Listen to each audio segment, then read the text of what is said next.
नमस्कार साथियों, मैं doctor Dilip Pawar, associate professor, राजकीय मृदा महाविद्यालय, नागौर। तो कल अपन ने बात की थी मुगल काल के स्थापत्य कला के बारे में, जिसमें अपन ने मुगल काल के स्थापत्य कला की विशेषताओं के बारे में पढ़ा था। फिर अकबर के समय में जो जो निर्माण हुए थे स्थापत्य कला के अंतर्गत, उसके बारे में पढ़ा था। तो आज अपन आगे चलते हैं, अकबर से हुमायूं पे पहुंचते हैं। तो अपन अब बात करते हैं हुमायूं के बारे में। हुमायूं के समय में क्या क्या स्थापत्य कला के नमूने हमें देखने को मिलते हैं। सबसे पहले अपन बात करते हैं हुमायूंस टूम। हुमायूं का मकबरा के बारे में आपने सुना है? हुमायूं का मकबरा कहाँ पे है? तो हुमायूंस का जो टूम है वो दिल्ली में बना हुआ है, और इसी के समय में सफ़ेद मार्बल का उपयोग करना शुरू हुआ था। यानी हुमायूंस टूम का मकबरा पहला उदाहरण देखने को मिलता है मुगल काल में, जिसमें सफ़ेद रंग के मार्बल के उपयोग करने की शुरुआत हुई। यह आपके लिए इम्पोर्टेंट इन्फॉर्मेशन है। मार्बल का उपयोग हुआ है, संगमरमर का उपयोग हुआ है हुमायूंस टूम के साथ। फिर इसके बारे में दूसरी खास बात है हुमायूं के मकबरे के बारे में कि it was first double Doom. कल अपन ने बात की थी ना, दोहरा गुंबद। ये पहला दोहरा गुंबद प्रणाली का हमें स्ट्रक्चर मुगल काल में देखने को मिलता है। ये भी इम्पोर्टेंट इन्फॉर्मेशन है। फिर एक इसमें वर्ड है आर्केडेड प्लेटफॉर्म। आर्केडेड प्लेटफॉर्म किस तरीके से होता है? स्ट्रक्चर ऊंचाई पे बनाया हुआ है, नीचे प्लेटफॉर्म रखा हुआ है, और प्लेटफॉर्म के अंदर भी नीचे तहखाना देखने को मिलता है। मूव करने की जगह अपन को देखने को मिलती है उस प्लेटफॉर्म के अंदर भी। तो जैसे यहाँ पे जो डायग्राम बना रखा है, ये आर्केडेड प्लेटफॉर्म का उदाहरण है, और उसकी शुरुआत हुई मुगल काल के अंदर। इससे क्या होता है, जो स्ट्रक्चर है बहुत ही बड़ा वृहद बन जाता है। तो आर्केडेड प्लेटफॉर्म का उदाहरण हमें हुमायूंस टूम में देखने को मिलता है। फिर अपन बात करते हैं आगरा के किले के बारे में। आगरे का किला है वो मुगल काल में बना है, और सबसे पहला उदाहरण देखने को मिलता है रेड सैंडस्टोन पे बना हुआ स्ट्रक्चर, बड़े स्केल पे। यानी रेड सैंडस्टोन पे बना हुआ बड़ा स्ट्रक्चर का पहला उदाहरण हमें आगरा के किले में देखने को मिलता है। अब कल भी बात हुई थी कि रेड सैंडस्टोन क्या है। ये काफ़ी प्राचीन काल से चला आ रहा है। रेड सैंडस्टोन, इसका मतलब है बलुआ पत्थर। जो लाल रंग का पत्थर अपन अक्सर देखते हैं ना, कई किलों में बना हुआ है, नागौर के किलों में भी लाल रंग क्यों आता है दीवारों में? तो बलुआ पत्थर है, जिसको रेड सैंडस्टोन कहते हैं। प्राचीन काल से इस पत्थर का उपयोग किया जाता रहा। मथुरा साइड में उसको निकाला जाता रहा पहले। तो रेड सैंडस्टोन का जो स्ट्रक्चर है वो आगरा फोर्ट है। फिर अपन बात करते हैं लाहौर फोर्ट के बारे में। पहले अपन ने अकबर के बारे में बात की स्थापत्य कला, अब अपन जनरल बात कर रहे हैं मुगल काल में कौन कौन से निर्माण में देखने को मिलते हैं। लाहौर का किला, कई सारे किले बने मुगल काल में। लाहौर का किला किस लिए फेमस है? It is known for its tile decoration. किले के अंदर जो फर्श में जो टाइल लगा रखी है, उसमें काफ़ी सजावट कर रखी है, चमकीली सजावट कर रखी है। इस कारण लाहौर का किला इस चीज़ के लिए प्रसिद्ध है। आप जाओगे तो वहाँ पे आपको देखने को मिलेगा। फिर इसके बाद अपन आते हैं फतेहपुर सीकरी। फतेहपुर सीकरी क्या थे? फतेहपुर सीकरी को किसने बसाया? अकबर ने बसाया। आगरा के पास ये शहर बसाया फतेहपुर। तो अपन बात कर रहे हैं फतेहपुर सीकरी के बारे में। फतेहपुर सीकरी नामक शहर अकबर के द्वारा बसाया गया, और यहाँ पे कई सारे स्ट्रक्चर्स का निर्माण किया गया है फतेहपुर सीकरी में। पूरा कॉम्प्लेक्स है। यहाँ पे आपको मस्जिद भी देखने को मिलेगी, यहाँ पे आपको बुलंद दरवाजा भी देखने को मिलेगा, यहाँ पे और भी स्ट्रक्चर देखने को मिलेगा। तो एक शब्द होता है कारखाना। कारखाने कई सारे मुगल काल में बनाए गए। कारखाने क्या थे? जो सम्राट के द्वारा बनाए गए, जहाँ पे शिल्पकार राजा के लिए अपना कार्य किया करते थे। समझ गए? शिल्पकार क्या कार्य करते हैं? किसी भी वस्तु का उत्पादन कर सकते हैं, तलवार का उत्पादन कर सकते हैं, कपड़ों का उत्पादन कर सकते हैं ना, उनको बना सकते हैं। वो कारखाने में बनाया जाता था। कारखाना आज भी शब्द है ना प्रचलन में। कारखाना मतलब इंडस्ट्री। तो उस समय छोटे स्केल की इंडस्ट्री हुआ करती थी, जो सीधा राजा के नियंत्रण में कार्य किया करती थी।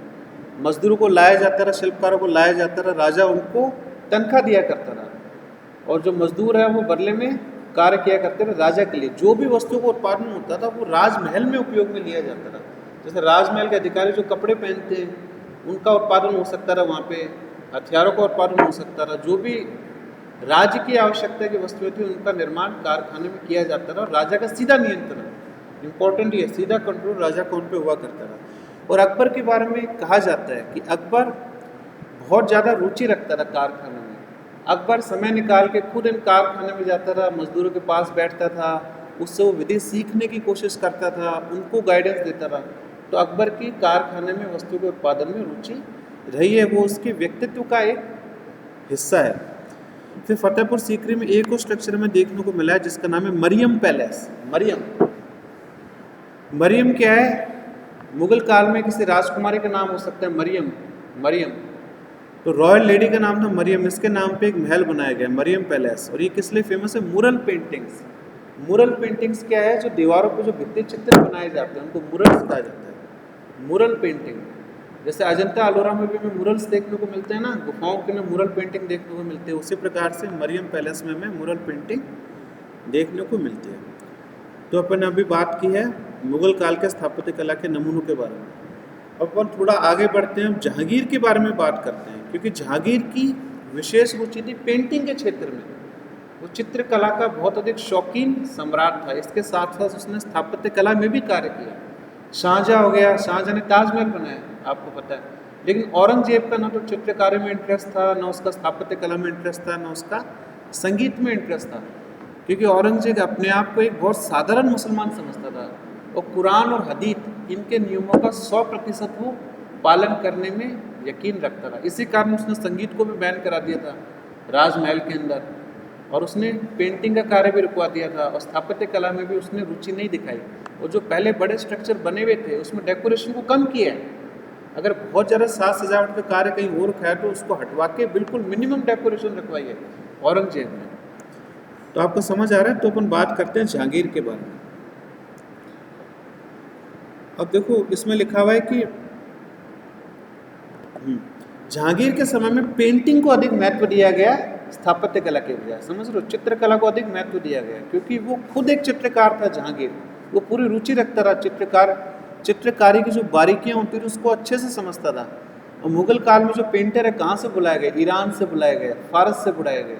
उनको एज ए गेस्ट यहाँ पे इन्वाइट किया गया। जीवन भर उसको मुगल सम्राट के राजमहल में रखा गया, उनको तनख्वाह दी गई और उनसे चित्रकारी का कार्य करवाया गया। तो अब अपन जहांगीर के बारे में बात कर रहे हैं। सबसे पहले बात करते हैं पित्रा दौरा के बारे में कल अपन ने बात की थी ना। जैसे मार्बल का जो स्ट्रक्चर है, मार्बल के स्ट्रक्चर के अंदर आप सेमी प्रीशियस और प्रीशियस स्टोन्स, जो काफ़ी कीमती पत्थर होते हैं, उनसे एक डिज़ाइन बना लेते हो, तो उसको पित्रा दौरा कहते हैं। और जो पित्रा दौरा की जो आर्ट है वो मुगल काल में शुरू हुई है। जहांगीर के समय में भी इसका अच्छा खासा विकास हुआ है। और पित्रा दौरा का विकास जैसे अपन ने कहा मुगल काल में शुरू हुआ है, तो विशेषकर कब शुरू हुआ है ये भी अपने लिए important information. Later half of Jahangir period, यानी जहांगीर का जो समय है उसका जब आधा समय निकल गया था उसके पश्चात पित्रा दौरा का कार्य शुरू हुआ। तो कब शुरू हुआ है? जहांगीर के समय में, मुगल काल में पित्रा दौरा का कार्य शुरू हुआ है। और इसके बाद अपन बात करते हैं जहांगीर के समय में बनाया सिकंदरा में अकबर का मकबरा बनाया गया है, क्योंकि अकबर उसका पिता था और अपने पिता की याद में उसने सिकंदरा में मौजोलियम बनाया। मौजोलियम कहा जाता है मकबरा। अकबर की याद में सिकंदरा में एक मकबरा बनाया है, जो किससे प्रेरित है? बुद्धिस्ट विहार, जो बौद्ध धर्म के जो विहार होते हैं, गुफाओं को काट के बनाए जाते हैं, इसका आर्किटेक्चर उससे प्रेरित है, उससे मिलता जुलता है। तभी तो कहा जा रहा है ना कि मुगल काल में जो स्थापत्य कला, विशेषकर अकबर के समय में जो स्थापत्य कला रही है वो मिश्रित रही है। ईरानी तत्व भी देखे जाते हैं, हिंदू धर्म के तत्व भी उसमें देखे जाते हैं, राजपूत आर्किटेक्चर भी हमें उसमें देखने को मिलता है। फिर अपन आगे चलते हैं। जहांगीर के समय में इत्मुद्दौला का मकबरा, ये भी हमें देखने को मिलता है। जहांगीर के समय में इसका निर्माण हुआ है। इत्मुद्दौला का मकबरा है। इसमें सबसे पहले फर्स्ट एंट्री इन मार्बल का सर्वप्रथम उपयोग हमें इत्मुद्दौला के मकबरे में देखने को मिलता है। मार्बल का थोड़ा आपके याद रखने की चीज़ है, आंसर में लिखने में भी सही रहता है, फैक्ट भी पूछा जा सकता है किसी एग्जाम में। कभी टीचर का एग्जाम हुआ, कभी कॉलेज एजुकेशन का एग्जाम हुआ। तो फर्स्ट एंटायरली इन मार्बल, मैंने इसको गलत पढ़ लिया, मैंने एंट्री पढ़ा, इट इज एंटायरली। पहला स्ट्रक्चर है जिसको पूर्ण रूप से मार्बल से बनाया गया है, इत्मुद्दौला का मकबरा। आगे समझ, इससे पहले भी मार्बल का उपयोग हुआ होगा, लेकिन पूरा का पूरा गुंबद इसका मार्बल का बना हुआ है। First complete structure in marble. फिर अपन बात करते हैं पित्रा दौरा के बारे में। Rich architect of jewellery modified into architecture. अब इसका मतलब क्या है? पित्रा दौरा को एक्सप्लेन कर रखा है यहाँ पे, बहुत अच्छे शब्दों में एक्सप्लेन किया है। जैसे अपन ज्वेलरी का निर्माण करते हैं ना, गहने बनाते हैं, बहुत बारीकी से काम होता है गहने में, सोने का काम करते हैं, बहुत बारीकी से उसमें डिजाइन बनाई जाती है। उसी प्रकार की बारीकी को बड़े स्तर पे लेके गए हैं स्थापत्य कला में। जैसे ताजमहल में जो हमें पिटरादोरों का कार्य हमें देखने को मिलता है, तो तुलना उसकी किससे की है, जब गहने बनाए जाते हैं तो बारीकी से कार्य होता है, उसी प्रकार की बारीकी हमें साज सजावट में पिटरादोरा के अंतर्गत देखने को मिलती है मुगल काल के जो स्थापत्य कला के नमूने में। आगे समझ, ये बहुत अच्छी लाइन से एग्जाम में लिखने के लिए। फिर मैं कह रहा हूँ ये चीज़ आपको ऐसे नहीं मिलेगी जब तक आप ज़्यादा पढ़ोगे नहीं, नॉलेज गेन नहीं करोगे, लाइनें आपके सामने कभी आएगी नहीं। अब अपन बात करते हैं शाहजहाँ के बारे में। जहांगीर के बारे में अपन ने पढ़ लिया। शाहजहाँ के समय में बुल्बस डूम शुरू हुआ था। बुल्बस, कल अपन ने बात की थी। बुल्बस डूम क्या होता है, जो गुंबद बना हुआ है ऊपर से तो आम गुंबद की तरह होगा, लेकिन नीचे आते आते जो उसका गला है, जो उसकी नेक है, वो थोड़ी संकरी हो जाती है, जिसको स्टिफल्ड नेक कहा जाता है, जो अपन ने यहाँ पे बना रखा है। बुल्बस डूम की शुरुआत शाहजहाँ के समय में हुई थी। आप देखोगे चांदनी चौक में जो मस्जिद बनी हुई है, जामा मस्जिद, उसमें बुल्बस डूम बने हुए हैं, 3 डूम बने हुए हैं चांदनी चौक की मस्जिद में। सारे के सारे इस तरीके से उनका आकार है, उनको जो गला है स्टिफल्ड नेक है। तो ये फीचर मुगल काल में शाहजहाँ के समय में शुरू हुआ है, बुल्बस डूम का उपयोग करना। और इस समय तक जो डबल डूम है, जो दोहरा गुंबद है, बहुत अधिक कॉमन हो गया था। पहले इसकी शुरुआत हुई, अपन ने पढ़ा, अब ये बहुत अधिक व्यापक हो गया। डबल डूम दोहरे गुंबद से क्या होता है, गुंबद बहुत अधिक मजबूत बन जाता है, इसके आउटर लेयर भी है और साथ में एक इनर लेयर भी एक्स्ट्रा लगाते हैं, तो उसको दोहरा गुंबद कहा जाता है। 2 बार बन गया ना, एक तो आउटर लेयर हो गई, फिर इसकी इनर लेयर भी इसके साथ अलग से बनाई है, जिससे गुंबद को मजबूती मिले। और गुंबद मजबूत होना बहुत ज़्यादा आवश्यक था। कोई गुंबद आप देख रहे ना किस तरीके से पत्थर को मिला के स्ट्रक्चर बनाते हैं, जब तक मजबूती से नहीं टिका होगा तो नीचे गिर सकता ना, ग्रेविटी उसको नीचे खींचेगी। अपना ये वाला स्ट्रक्चर थोड़ी ना है, जैसे यहाँ पे दीवार बना रखी है, पट्टियाँ लगा रखी है, इसमें पट्टियाँ नीचे नहीं गिर सकती अनलेस पट्टियाँ टूटे ही नहीं। लेकिन वो तो जोड़ जोड़ के ईंटों का इस्तेमाल करके, पत्थरों का इस्तेमाल करके गुंबद तैयार किया जाता है, और उसके लिए अच्छे सीमेंटिंग मटेरियल का होना अत्यधिक आवश्यक है। तो शाहजहाँ के समय में, और यहाँ पे जो विकास देखने को मिलता है स्थापत्य कला में, उसको कहते हैं फोलिएटेड आर्क और एनग्रेल्ड। फोलिएटेड आर्क क्या होता है, इस तरीके से डिजाइन हमें बहुत ही बारीक डिजाइन इस तरीके से देखने को मिलती है, उसको फोलिएटेड आर्क कहते हैं। और फोलिएटेड आर्क में क्या होता है, जैसे जो मेहराब बनी हुई है, मेहराब आमतौर में मेहराब इस तरीके से बनती है, लेकिन फोलिएटेड आर्क के अंतर्गत मेहराब को इस तरीके से बनाया जाता है, उसमें कोनों कोनों में ये डिजाइन दी जाती है, तो इससे और अधिक सजावट हमें देखने को मिलती है स्ट्रक्चर के अंदर। फोलिएटेड आर्क का शुरुआत हुई शाहजहाँ के समय में। और अकबर से अगर अपन तुलना करें, शाहजहाँ के काल में जो स्थापत्य कला का विकास हुआ है, it is inferior in splendour, massivity, but having artistic and rich ornamentation. इसका मतलब ये है कि शाहजहाँ के समय में बहुत बड़े स्ट्रक्चर नहीं बनाए गए हैं। It is inferior in splendour and massivity, यानी वृहदता के मामले में इसके जो कार्य हैं स्थापत्य कला के, वो अकबर से छोटे नज़र आते हैं, लेकिन यहाँ पे आर्टिस्ट कलाकारी बहुत दिखाई गई है। रिच ऑर्नामेंटेशन हुआ है, साज सजावट का कार्य काफ़ी अधिक बारीक हुआ है शाहजहाँ के समय में, अकबर से अगर अपन इसकी तुलना करें तो। It is known as jewellery on a bigger scale, यानी jewellery on a bigger scale, समझ गए, जो गहने हैं उनको जब वृहद स्तर पे लेके जाएं तो उस प्रकार की हमें कलात्मकता शाहजहाँ के समय में देखने को मिलती है। और शाहजहाँ के समय में रेड सैंडस्टोन का उपयोग बहुत कम हो गया, उसकी जगह पे संगमरमर का उपयोग करने लग गए, यानी संगमरमर का उपयोग शाहजहाँ के काल में बहुत अधिक आम हो गया स्ट्रक्चर्स के निर्माण में। और शाहजहाँ ने एक शहर की स्थापना की थी जिसका नाम है शाहजहानाबाद। शाहजहानाबाद शहर की स्थापना की थी शाहजहाँ ने दिल्ली के पास में, जहाँ पे लाल किला बना हुआ है दिल्ली का, तो क्षेत्र को शाहजहानाबाद कहते हैं। उसी के पास में चांदनी चौक है और वहीं पे जामा मस्जिद बनी हुई है, तो उसको ओल्ड सिटी भी कहा जाता है दिल्ली के अंदर। तो शाहजहानाबाद की स्थापना की थी शाहजहाँ ने। अब यहाँ पे तो शाहजहाँ के समय में हमें बुल्बुस डूम का भी प्रमाण देखने को मिलता है, सफ़ेद संगमरमर का भी प्रमाण देखने को मिलता है, फोलिएटेड आर्क भी देखने को मिलती है, और रंग महल भी देखने को मिलता है। रंग महल लाल किले के अंदर पाया गया रंग महल, और रंग महल के पास में दीवाने खास भी बना हुआ है, जो फतेहपुर सीकरी के निर्माण में देखने को मिलता है ना, दीवाने खास और दीवाने आम।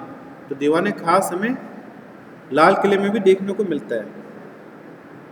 और दीवाने खास जो लाल किले का है उसका एक अपना एक अलग महत्व है, क्योंकि इस दीवाने खास में एक इंस्क्रिप्शन बना हुआ है, एक अभिलेख बना हुआ है छत की तरफ। उसमें लिखा हुआ है, if on earth be an Eden bliss it is here, it is none but this. इसका मतलब क्या है? अगर दुनिया में कहीं धरती पे कहीं स्वर्ग है तो वो यहाँ पे है। ये जो फेमस लाइन है ये दीवाने खास के ऊपर लाल किले में लिखी हुई है, पर्शियन में जो इंस्क्रिप्शन बना रखा है। एक पर्शियन इंस्क्रिप्शन है, पर्शियन भाषा में उस इंस्क्रिप्शन को लिखा गया है। अगर धरती में कहीं पे स्वर्ग है तो वो कहीं नहीं है, यहाँ पे है। कश्मीर के बारे में कहा जाता है ना, अगर धरती का स्वर्ग है तो वही है। वो लाइन कहाँ से उन्होंने बोरो की है? वो लाइन उन्होंने बोरो की है जो रेड फोर्ट है उसमें जो दीवाने खास बना हुआ है उसके इंस्क्रिप्शन से वो लाइन बोरो की गई है। अगर धरती में कहीं स्वर्ग है तो वो यहाँ पे है। अब ताजमहल के बारे में बात करते हैं। ताजमहल के चारों तरफ बड़े बड़े पिलर बना रखे हैं, 4 कॉर्नर्स। आपको पता है ना ताजमहल के चारों तरफ 4 कॉर्नर है। ये आपको आंसर में लिखना पड़ेगा। अगर ताजमहल के ऊपर आपको लिखने 50 शब्द लिखने हैं कि ताजमहल के चारों ओर 4 कॉर्नर पिलर्स बना रखे हैं, जिसको 4 कॉर्नर कहा जाता है। कुपोलाज भी हमें देखने को मिलते हैं ताजमहल में। कैलियोग्राफी भी देखने को मिलती है। कैलियोग्राफी क्या है? जो कुरान में जो शब्द लिखे हुए हैं उसको दीवार पे अंकित करना, उसको दीवार पे बनाना कैलियोग्राफी। जो कुरान के शब्द कई जगह देखने को मिलते हैं ना अपन को स्ट्रक्चर में, उसको कैलियोग्राफी कहा जाता है। तो कैलियोग्राफी की भी शुरुआत मुगल काल में हुई थी। और ताजमहल में पितरा दौरा भी देखने को मिलता है। पितरा दौरा के उदाहरण देखने को मिलते हैं। कैलियोग्राफी देखने को मिल गया, 4 पिलर्ड कॉर्नर्स हमें देखने को मिल गए, कुपुलास देखने को मिल गए। और जो अपन कह सकते हैं फिडिलिटी है, फिडिलिटी है कि आप किसी के हो चुके हो। फिडिलिटी का मतलब है कि आप किसी से धोखा नहीं कर सकते। उसका सर्वोत्तम उदाहरण हमें देखने को मिलता है, क्योंकि शाहजहां ने जो मुमताज़ से वो प्रेम किया, तो जो मुमताज़ के प्रति जो प्रेम था शाहजहां का, उसकी याद में उसने ताजमहल बनाया। तो it is a perfect example of love and fidelity. Fidelity का मतलब होता है वफाई। एक तो बेवफाई होती है, दूसरा होता है वफाई। ये चीज़ें आपको आंसर में लिखनी पड़ेगी। और शाहजहां के समय में एक बहुत ही कलात्मक वस्तु थी जिसको पीकॉक फोन कहा जाता था। पीकॉक यानी मयूर सिंहासन। तो बहुत ही कीमती था, काफ़ी कीमती। इसमें सेमी प्रीसियस और प्रीसियस स्टोन्स इसके अंदर लगाए गए थे। मयूर सिंहासन किसके समय का है? शाहजहां के समय का। ये आपके लिए याद रखने की चीज़ है। तो यहाँ पे कुपोला का अर्थ है, जैसे जो ताजमहल में जो 4 पिलर बना रखे हैं उसके ऊपर भी एक छोटी सी छतरी बना रखी है, तो उसको कुपोला कहा जाता है। तो इस प्रकार के कुपोलों का इस्तेमाल हमें शाहजहां के समय में देखने को मिलता है। फिर अपन आगे चलते हैं, अपन बात करते हैं औरंगजेब के समय में। औरंगजेब के समय में कोई विशेष स्थापत्य कला का निर्माण नहीं हुआ। जैसा कि आप जानते हैं बहुत ही सिंपल व्यक्तित्व का सम्राट था। पुरितन मतलब साधारण, कोई साज सजावट का कार्य नहीं। तो इस समय में हमें इसके उदाहरण देखने को नहीं मिलते हैं। फिर भी लाहौर में बादशाही मॉस्क है, बादशाही मकबरा लाहौर में, वो औरंगजेब के समय में बनाई गई है। बादशाही यदा कदा हमें उदाहरण देखने को मिल जाते हैं, लेकिन बृहद स्तर पे औरंगजेब के समय में स्थापत्य कला का निर्माण नहीं हुआ। फिर दक्कन में औरंगाबाद में एक मकबरा बना हुआ है जिसको औरंगजेब का मकबरा कहा जाता है। औरंगाबाद जो महाराष्ट्र में है वहाँ पे एक टूम्ब बना रखा है, मकबरा बना रखा है, तो वो औरंगजेब का मकबरा कहा जाता है उसको। और जो बना रखा है ये दक्कन में औरंगाबाद का मकबरा, it is a feeble imitation of old model. वो ताजमहल की बहुत ही चीप कॉपी है। ताजमहल की तरह बनाया है उसको, लेकिन बहुत ही चीप कॉपी है, सस्ते में बना रखा है। कई बार अपन कॉपी निकालते हैं ना, उतना भव्य आलिशान नहीं है। तो औरंगाबाद में औरंगजेब का हमें टूम्ब देखने को मिलता है। मकबरा कहाँ पे है? औरंगजेब का औरंगाबाद में, महाराष्ट्र में। औरंगाबाद कहाँ पे है? औरंगाबाद से पास में अजंता और एलोरा की गुफाएं हैं। फिर अपन आर्किटेक्चर में आगे बढ़ते हैं और अंतिम बात करते हैं गार्डनिंग के बारे में। तो मुगल काल में कई सारे बगीचे भी बनाए गए और इसमें भी इन सम्राट का बहुत अधिक इंटरेस्ट था। कई सारे सम्राटों ने बगीचे बनाए, जैसे शालीमार बाग हो गया कश्मीर में, आप निशांत बाग हो गए, ये सारे नाम आपको याद रखने पड़ेंगे। तो उन बगीचों का निर्माण किया गया है मुगल सम्राटों के द्वारा। बाबर के समय में शुरू हुए थे 4 बाग पद्धति। 4 बाग पद्धति क्या है? बगीचों को 4 बाग में डिवाइड कर लिया, बीच में पानी फ्लो कर रहा है। तो 4 बाग पद्धति किससे संबंधित है? बगीचे से संबंधित है। और ये बाबर के समय में शुरू हुई है। प्लस हुमायूं के टूम्ब में भी हमें 4 बाग पद्धति देखने को मिलती है। हुमायूं का मकबरा पीछे बना रखा है और आगे काफ़ी बड़ा बगीचा है जहाँ पे हमें 4 बाग पद्धति देखने को मिलती है। तो इससे क्या हमें पता लगता है? इस समय पता लगता है जो मुगल सम्राट थे जैसे जहांगीर हो गया, शाहजहाँ हो गया, they had love for nature. उनको प्रकृति से प्रेम था, प्रकृति से वो अपने आप को कनेक्ट कर सके, तभी उन्होंने इस तरह के बगीचों का निर्माण कराया है। और इनकी खास बात क्या थी? मुगल कालीन जो बगीचे हैं, they was continuous flow of water, पानी लगातार बहता रहता था, कोई मोटर नहीं थी उस समय पानी को खींचने के लिए। फिर भी आर्किटेक्चर को इस हिसाब से तैयार किया गया था उन बगीचों को कि पानी ढलान के माध्यम से ग्रेविटी का उपयोग करते हुए लगातार पानी बहता रहे, क्योंकि अपने आप में बहुत मुश्किल चीज़ है। आज के समय देखिए मोटर है, पानी बह के कहीं पे जाएगा, उसको आप मोटर से ऊपर खींचोगे दोबारा पानी फ्लो कर जाएगा, लेकिन उस समय कोई मोटर नहीं हुआ करती थी। उसके बावजूद भी इस तरह का बंदोबस्त था कि बगीचों में लगातार पानी बहता रहे, फव्वारे भी चलते रहे।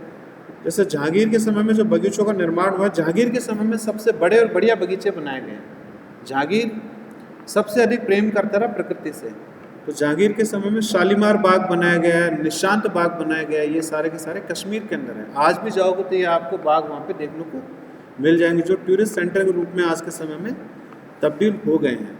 और शाहजहाँ के समय में क्या हुआ? Shifted monument to one side to increase view. अब शाहजहाँ के समय में एक नई चीज़ क्या हुई? जो मोनूमेंट बना रहता था बगीचे में, उसको एक साइड में कर दिया ताकि पूरे बगीचे का व्यू एक तरफ से दिख जाए। तो बदलाव हमें शाहजहाँ के समय में देखने को मिलता है। और बगीचों को थोड़े से रेज्ड प्लेटफॉर्म पे बनाया है। रेज्ड प्लेटफॉर्म पे जो मोनूमेंट है, सॉरी बगीचों को नहीं, जो मोनूमेंट है उसको रेज्ड प्लेटफॉर्म पे बनाया है, और बाकी जो एरिया है वो बगीचों में इस्तेमाल किया गया है। इसका उदाहरण हमें ताजमहल में देखने को मिलता है। तो इसी के साथ ही हम अपना यहाँ पे ये लेक्चर समाप्त करते हैं, जिसमें अपन ने मुगल काल के स्थापत्य कला के बारे में बात की। मुझसे जो आप लोगों का बहुत बहुत धन्यवाद।